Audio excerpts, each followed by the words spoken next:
Hello everybody, Daisy here. Today we're going to be making my crazy rice. Follow me and my recipe. Okay, so here I have cooking ham, bacon, spun ham, cilantro, stir fry made at home, sofrito, and I got 2 packets of Goya seasoning, sazon. We have adobo, all-purpose seasoning, but this we put at the end. Why at the end?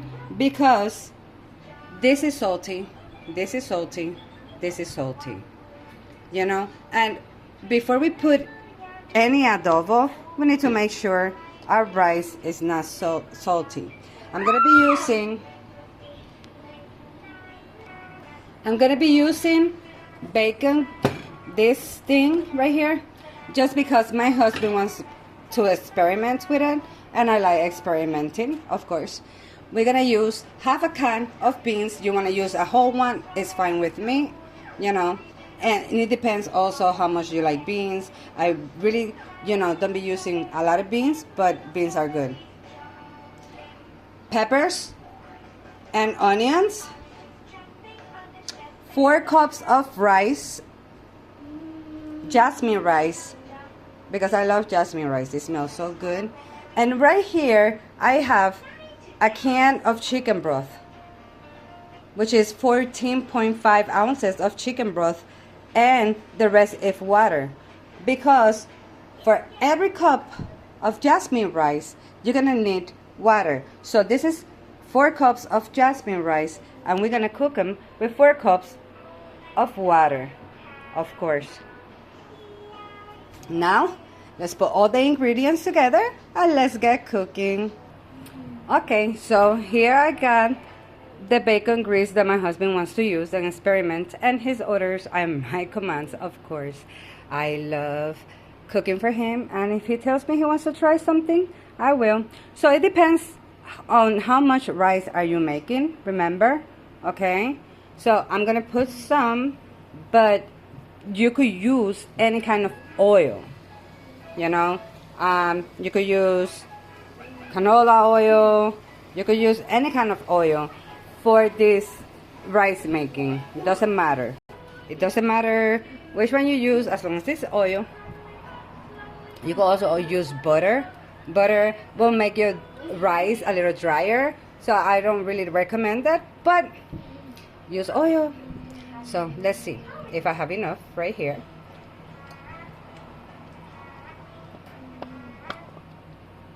Hopefully. I never used this before. Like I said, my husband wants to experiment with it, and I'm a sucker for him. So let's see. I love inventing stuff. So I think this is enough for me from the rice I'm making.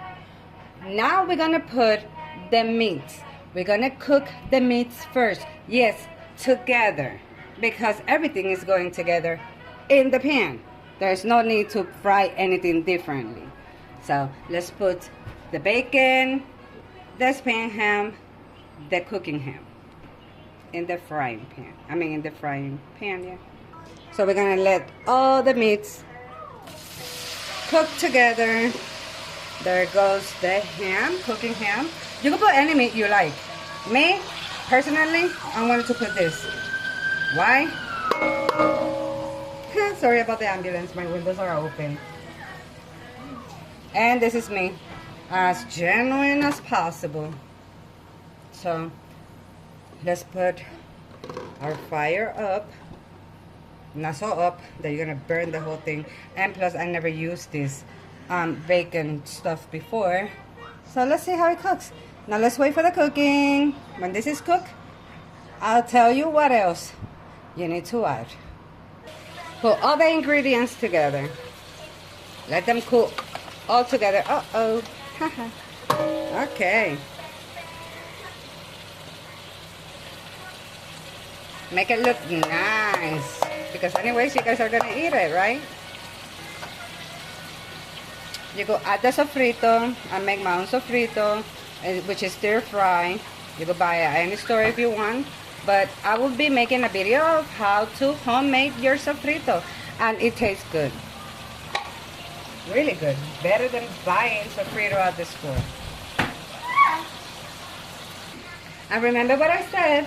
We're not putting the all seasoning in yet. Because we want to know how much salt it's going to have after frying all this.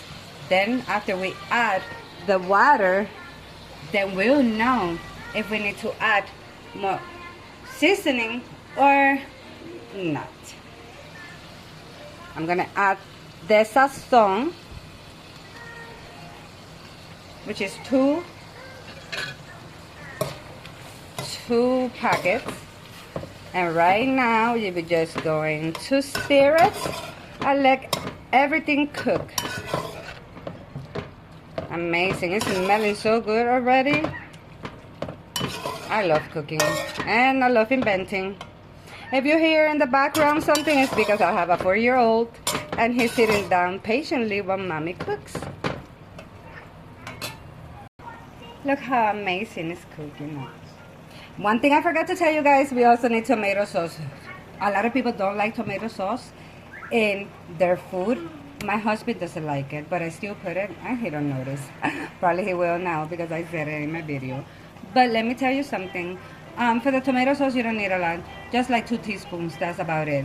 Especially if you suffer from acid reflux, you don't want to put a lot of tomato sauce in your rice.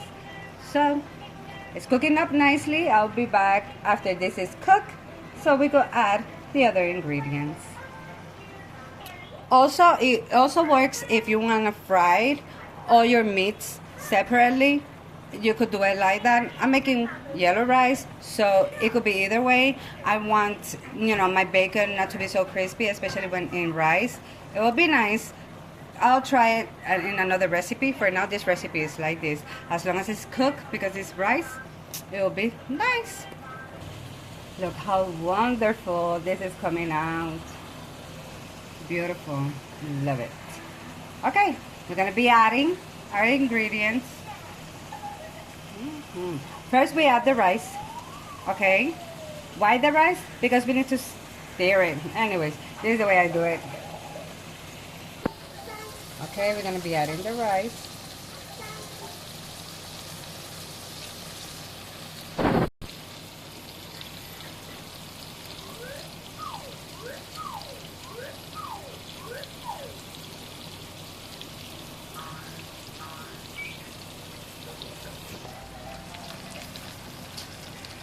Adding the rice. Now we're gonna stir the rice so everything will have a perfect color and all the flavor stays with the rice before we add the chicken broth. Remember, 14.5 ounces, and the rest is water. You could do the whole 4 cups of chicken broth, but I forgot to buy another can. Now that we're mixing our rice, everything together, we will add our chicken broth.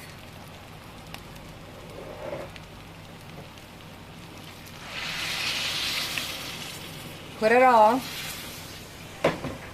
And remember, we're gonna taste it and we're gonna see if we need more. You could also put more seasoning if you want. Sazon, I mean. The seasoning, this all-purpose seasoning, we are not going to be using right now until we taste the rice. Not the rice, but, the water. And make sure it's not salty, because all the ingredients here, except the vegetables and stuff, but the meat, bacon, spring ham, and ham, do have salt. So, okay. How beautiful is that? Now, let's get a spoon to taste. Okay, my spoon says we do need adobo. How much? I got 2 teaspoons right here. And that's all I'm gonna put. If you like your rice salty, you could put more. But if you like it nice, you can always put more after it's done, you know. And what or how much is to your liking. Now we stir it. Make sure this adobo is incorporated with the water.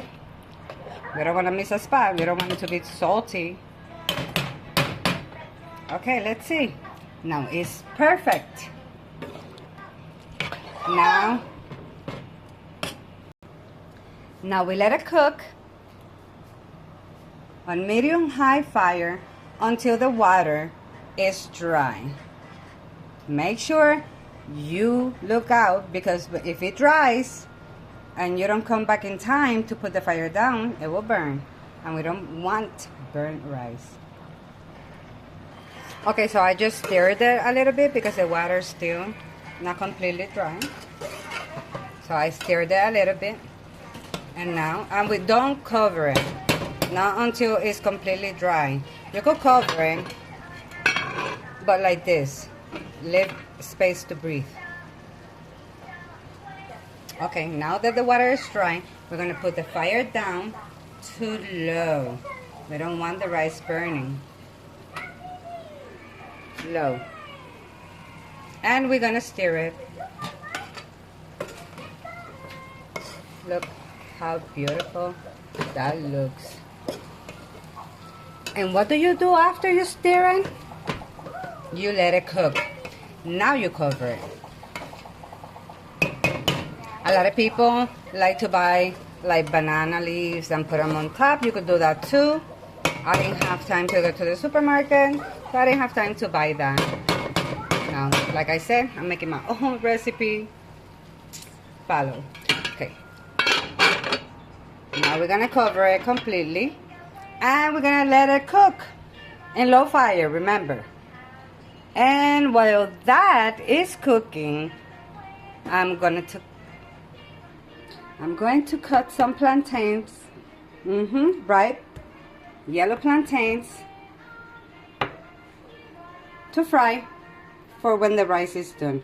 You could make chicken aside, you could make pork chops, you could make anything for the side dish, but because it already has ham, spring ham, bacon, beans, I decided I'm gonna make some yellow plantains. Now let's cut it up. Well, I cut off my plantain. It's a little bit too ripe, but my husband loves it like that. Like I said before, if you guys hear the noise in the background, I have the windows open. It's really hot here in Massachusetts. And I also have a 4-year-old autistic boy that's sitting patiently waiting for mommy to cook. Amazing. And you could ask, how long do you cook the rice for? And I will tell you, you will know when it is done. See, still not done. You will know. It's got to be soft. It can't be hard. When you taste the rice, the grains shouldn't look white or hard, like this one right there. But the rice is looking beautiful. And remember, if you're gonna fry plantains, make sure you let the heat take over the oil. You don't wanna fry them when the oil is cold, you know? So let's fry my plantains and be done with it. The rice is cooking up perfectly. Look at this.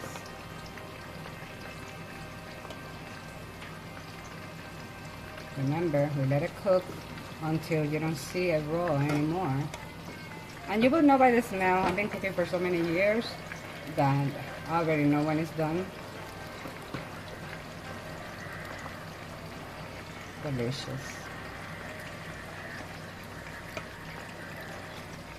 So after 15 minutes or so, give it another stir and then cover it up and let it cook.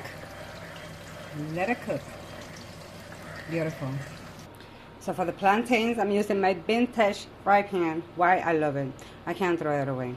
It's just amazing. I love the way it fries. It's been with me so many years, and I really, it still fries. Why do I want to change it? We wait for the oil to get hot first, then we put the plantains in. I put the first one, making sure it's nice and hot, and we just put them in. And we start frying our plantains, and they're nice and golden. We take them out. Don't let them burn, please. Plantains, you don't put them in cold oil because they will soak up the oil and they will stick. So you make sure the oil is hot and you put them in. And don't let them burn because they will taste bitter. Okay? So don't over fry them. Make sure they're nice and golden. I will let you know. And while this is being done, we could go and check on the rice. My rice is done. You can let it right there. I will show it to you pretty soon. You can leave it in the pot while this is done in low fire, remember. Now let's wait for the plantains to be fried, and I will show you when we are done the plate. Depending how well you like your plantains done, you can start flipping them, and once they pick up heat, believe me, they'll be done quickly. Make sure you don't burn them.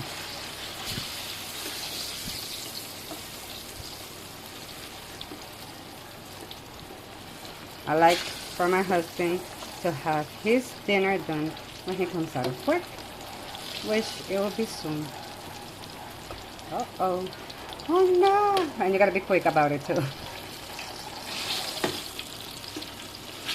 There you go. Now that you see they're cooked, turn the fire off because the oil is already hot. My son is calling me.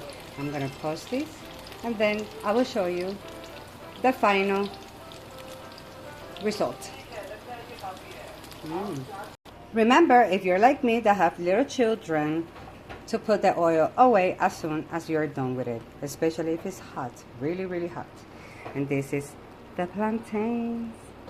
You could put parsley, you could put garlic, you could put anything, you could smash them, and you can serve them with rice. And we can start serving this delicious rice.